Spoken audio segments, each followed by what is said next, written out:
শিক্ষাক্ষেত্রে আজকের ধর্মঘট দিকে দিকে সফল করুন।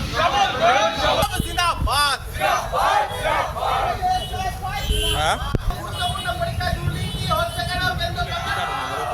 আজকে গোটা ভারতবর্ষে এসএফআইয়ের ভারতের ছাত্র ফেডারেশনের যে ধর্মঘট তার সমর্থনে আর প্রতিবাদে আজকে এই যে নিট এবং নেটের যে দুর্নীতি আমরা জানি যে গুরুত্বপূর্ণ পরীক্ষা, মেডিকেলের প্রবেশিকা পরীক্ষা এবং গবেষণা ক্ষেত্রে যেসব ছাত্রছাত্রীরা পড়াশোনা করে তাদের প্রবেশিকা পরীক্ষা, সেসব পরীক্ষায় যে সীমাহীন দুর্নীতি, এই নিয়ে আজকে গোটা ভারতবর্ষে এসএফআইয়ের আজকে ধর্মঘট, ছাত্র ধর্মঘটের ডাক দেওয়া হয়েছে। সকাল থেকেই গোটা জেলায় বিভিন্ন স্কুলের সামনে আমরা আমাদের ধর্মঘট করেছি, চেষ্টা করেছি স্কুলগুলোর সামনে ছাত্রছাত্রীদের বোঝানো, এবং এরপর আমরা এখানে এবং বিভিন্ন ময়নাগুড়ি, মালবাজার বিভিন্ন জায়গায় আমরা এই প্রতিবাদ করছি। অনেক জায়গায় দেখা যাচ্ছে কোনো স্কুল তো বন্ধ রাখতে পারেননি আপনি সবাই। না, আমরা ময়নাগুড়িতে অনেক জায়গায় সুভাষনগর স্কুল, কিছু কিছু জায়গায় স্কুল বন্ধ রেখেছি।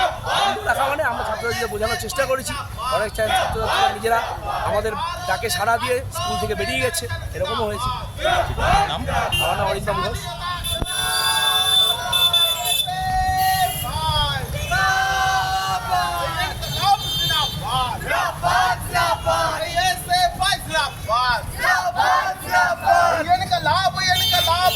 লাভ